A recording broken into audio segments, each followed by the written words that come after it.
Hey guys, it's Ted Bogert. Welcome back to the TED Show.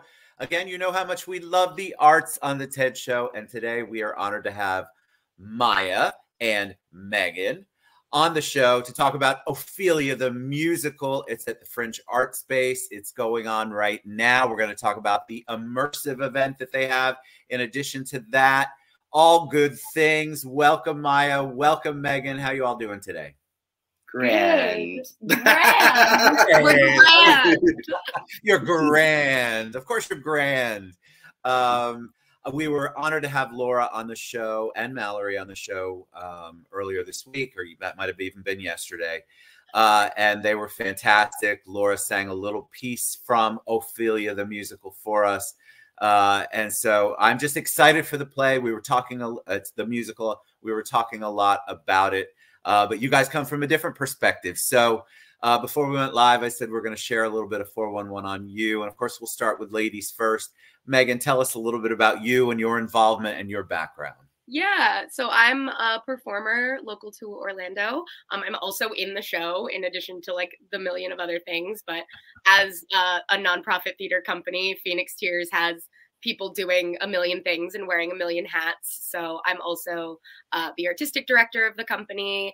And for this production, I did immersive design, which basically means that I sort of wrote and directed our performers who were part of an immersive pre-show, and with help from Miah and the incredible source material that is Ophelia, have this moment sort of before the show where you can get to know some of the non-traditional characters, because as some of you may know, Ophelia is based on the story of Hamlet by William Shakespeare. So you come in with some preconceived notions, I think, about Hamlet and Ophelia. So my job was to kind of give you some more context behind the other characters in the play. And that's something that I'm equipped to do. I'm also a writer. I wrote The Witches, which is a show that we've done at Fringe, and that also we just closed at Mead Gardens at the end of October. So writing and creating immersive stuff is sort of what I do in addition to performing in it. I mean, you have a lot of hats you just described. That's like my year, maybe in a nutshell. And I guarantee you're doing it on a daily basis. I think it's amazing, the whole concept behind Ophelia the Musical. I'm glad that you reminded people who Ophelia was. I guarantee you they knew it, but they probably couldn't place it. But Miah, you're the creator of Ophelia the Musical. So tell us a little bit about you, and then I would love to get your insights into the why and how this all came about. So I also wear a lot of hats. I am also an Orlando local performer.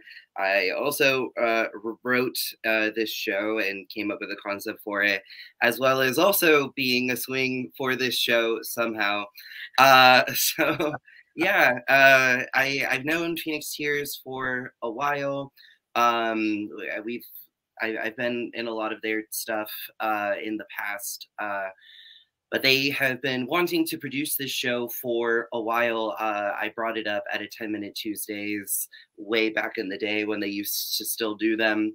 And it's been on their radar ever since. But I had the concept for the show since I was in college. We were working on different like classic shows, and like as I was going through like the different kinds of the theater that there are, and also looking at like the works of Shakespeare, and you know, Ophelia being my favorite character and her flower monologue being one of my favorite moments in a play, I was thinking to myself, like, how can I create like a really impactful, surreal show that also is kind of dealing with some of the stuff that I'm dealing with, being a college student that doesn't know who they are, what they're doing, or where they're going. And so, yeah, I was like, well, I can take this impactful moment from her story and make it her whole story and personify these flowers into Mean Girls. Yeah. Lundy had something to say about it too. My dog was like, yes, Mean Girls. Mean Girls. Yeah. And so basically that was the jumping off point, and everything from there of like Ophelia being like this classic lilting soprano versus these flowers that are basically the Heathers, the musical, with like the pop versus classical music theater juxtaposition. You know, it just all came to be from there. And like some of that was work that I did on my own, but we've also been working, like workshopping Ophelia for several years now. Since 2019, we had our first like full reading with enough people in the room for every person to read a different character. Yeah. In, I think, like in November of 2019. It was when we had like the first like reading, I think workshop. That's about right. Yeah. And then we had like a full stage reading in March of 2020 with a cast that we were going to then do the show with in December of 2020. And now we are finally open. You're here. Yay. You're here. You're here. You know, we had a lot of, when Laura and Mallory were on, the biggest comments that I got that sidebarred me were, well, what's Hamlet? Is Hamlet part of this? Because I thought that was fascinating. Hamlet is an egg omelet with ham in it. No, absolutely not. I am like a Hamlet obsessed person. Like Hamlet is one of my favorite shows, period. I am like a Shakespeare person. If I could perform nothing but Shakespeare, I would. So I am very passionate about Hamlet in this story, but it is not Hamlet's story. He is there, and there is a song that I was really passionate when we were going through like cuts and rewrites, and Miah has written songs, I think as recently as this year, songs got added to the script. And so things were sort of still very much in flux. And if in, 5 to 10 years we see the show on Broadway, there may be a bunch of songs that aren't even in it anymore. But one song that I was really passionate about continuing to be in the show is a Hamlet song that is the like to be or not to be monologue as a song. That's what people remember, right? They remember to be or not to be. Yeah, everyone remembers it, and it's that moment that like people will be like, "Oh, okay, it really is Hamlet." Like I get that, and I was like, "You need that tether." So if you love Hamlet, I think you will love the show. And if you never read Hamlet or don't remember it or didn't like it, you will still love the show. I think people are going to love the show anyway. I think the concept is so original and unique. I just think it's just a cool, and then to put it to music, we talked a little bit about that too with Laura. That adds a whole nother level, a whole nother dimension to it. What's it like, Miah, to see it being performed? Your idea, your thoughts, all this passion you had about the character and how you related to it, and now you're seeing it being performed. What's that like? Well, this is definitely the largest production that I have written that has been mounted. So, yeah, it is a certain level of surreal that goes beyond people playing flowers. Like, I don't even know that I necessarily have the words to say. It has definitely been one of the largest undertakings that I've ever done. And I mean, like, I've done it, like the Phoenix Tears is a family. So like, I didn't literally do this by myself, but still like to have all of these moving parts and then like to, cast everyone in the show and then to like really dive into the work. It was really impressive. I mean, we did have like a moment where we recorded the album before we actually started rehearsing, but still like everyone showing up on day one and us like just doing like a stumble through of the show and being like, oh, so everyone already is their character's work. Yeah, it's incredible. And also like really validating that this weird idea that I had when I was depressed and in college, like, is something that like people like really like. It just, it fills you with the warm fuzzies. It's all the warm fuzzies. Really, really like it. Like the whole cast is really, really talented. I'm in awe working with them, and we all love the show. And I think you can tell, and it makes the show better. But like, we're all like, Miah's so talented. How did you do this? I think that message, that universal message that you were talking about, and combining it with the classic, I mean, it resonates with people, is what, and they relate to it. But I love the fact that you isolated her out and made that an entire story of her own messaging and story. I think that's a beautiful thing. So talk about the immersive side, Megan. I want to talk about the we want to make sure Mallory doesn't get on me later. We want to talk about the pre-show, the immersive part, because I find that so fascinating. I love it. It's engaging, but I'm going to let you tell all of it.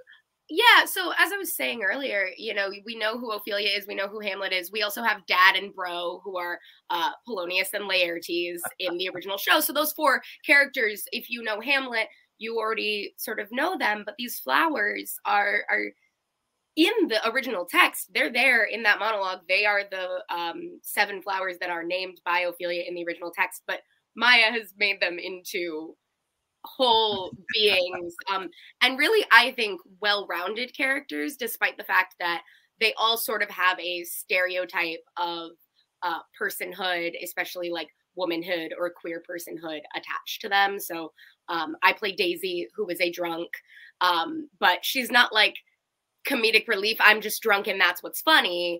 And it's hard to get that in a show that has 11 people on stage, that this one person, who is in a lot of ways boiled down to their one characteristic, is more than that one characteristic. And so we started playing with this idea of a pre-show in a way to get to know the flowers and really fall in love with the flowers before you see them on stage. And we really love the idea of people having a favorite flower and having a flower that they resonate with, and then having that moment where they really think about the fact that all of those flowers together are what make Ophelia, and that bouquet of flowers is personhood. And so meeting each individual flower, we've got Columbine, who's like the housewife sort of stereotype, running around in her like 50s very mod dress, very like, I don't know, she's lovely and she's so funny. And you maybe would think, oh, she's just this plastic Barbie doll if you just watched the show. But if you come to the show a little bit early and you interact with her, you see that she's very funny and you immediately fall in love with her because all of our actors are so charismatic and so good at what they do. So I really just let them run wild with being good at what they do and really understanding their characters. And I think it's worth, if you can come to the show a little bit early. Most nights, the show starts at 7. So we have about 30 to 45 minutes where you can play with the flowers in the lobby before that. And then on Fridays, there is an expanded pre-show for Fab Fringe members, because we've also partnered with Orlando Fringe to be their fundraiser on the Fridays. So tomorrow you can get some food and some drinks and also see a little bit of a pre-show story that's a little bit more narrative but still very interactive with our HBIC head mean girl Rosemary and our newest flower who has just blossomed in the garden. So both of those pieces I think are really, really cool and add something to the show. And if you don't see those pieces, the show is still lovely. But if you do see those pieces, I just feel like you can connect so much more immediately to the show and really buy in right from the jump, which is, I love it, I think, what we wanted to do. Phoenix Tears is an immersive theater company, and so it felt weird to do this proscenium show without any level of immersion. So it's definitely not an immersive show, and it's not an immersive staging, but there is a pre-show that is immersive, and that's really like the soul of our company and what we do. You connect. You engage immediately. I've been to that type of event, that type of immersion, or you're getting to know the characters and they stay in character. And I love that because that really does engage you up front. And then when you see them on stage, it's a deeper, I feel like, connection between the audience and the performers. Before we wrap up and I tell everybody all of the good stuff about getting tickets and where to get tickets, Miah, when the audience leaves, what do you want them to leave with? What kind of feeling do you want them to leave with? So, I mean, ultimately with Ophelia, another reason that I chose her, one of the reasons why she resonated with me is reading the play or even seeing it. Like, you get this sense that there is so much more to her character than is maybe not necessarily, like maybe it's a little more in the subtext. Like even the idea of her most iconic monologue, on the surface level, you're like, she's crazy. She is stricken with the madness.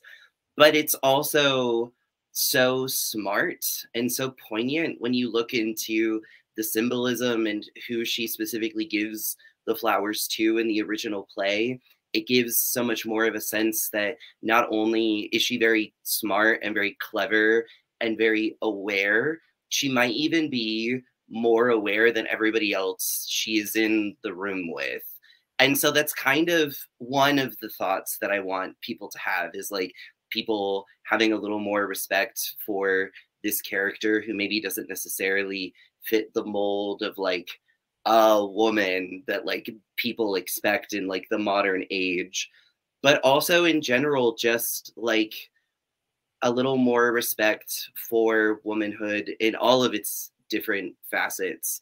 You know, an understanding of like all of the societal pressures that are placed on women and gender in general. Because, you know, that's, Ophelia is very overwhelmed with multiple different ideas of who she should be. And even Hamlet is also feeling those societal pressures. You can kind of see that between like the swagger that he has in Act 1 and the moodiness that he has in Act 2. So yeah, that's kind of the vibe that I want people to feel, like this general sense of like, it really do be hard out here. Maybe we should like give a little more like gratitude and a little more forgiveness to the people around us. I love it. And we could all use that for sure. So you can get your tickets at orlandofringe.org, I believe. You can also, I'll tag Orlando Fringe so that you guys can go right to it in the body of this post and the show.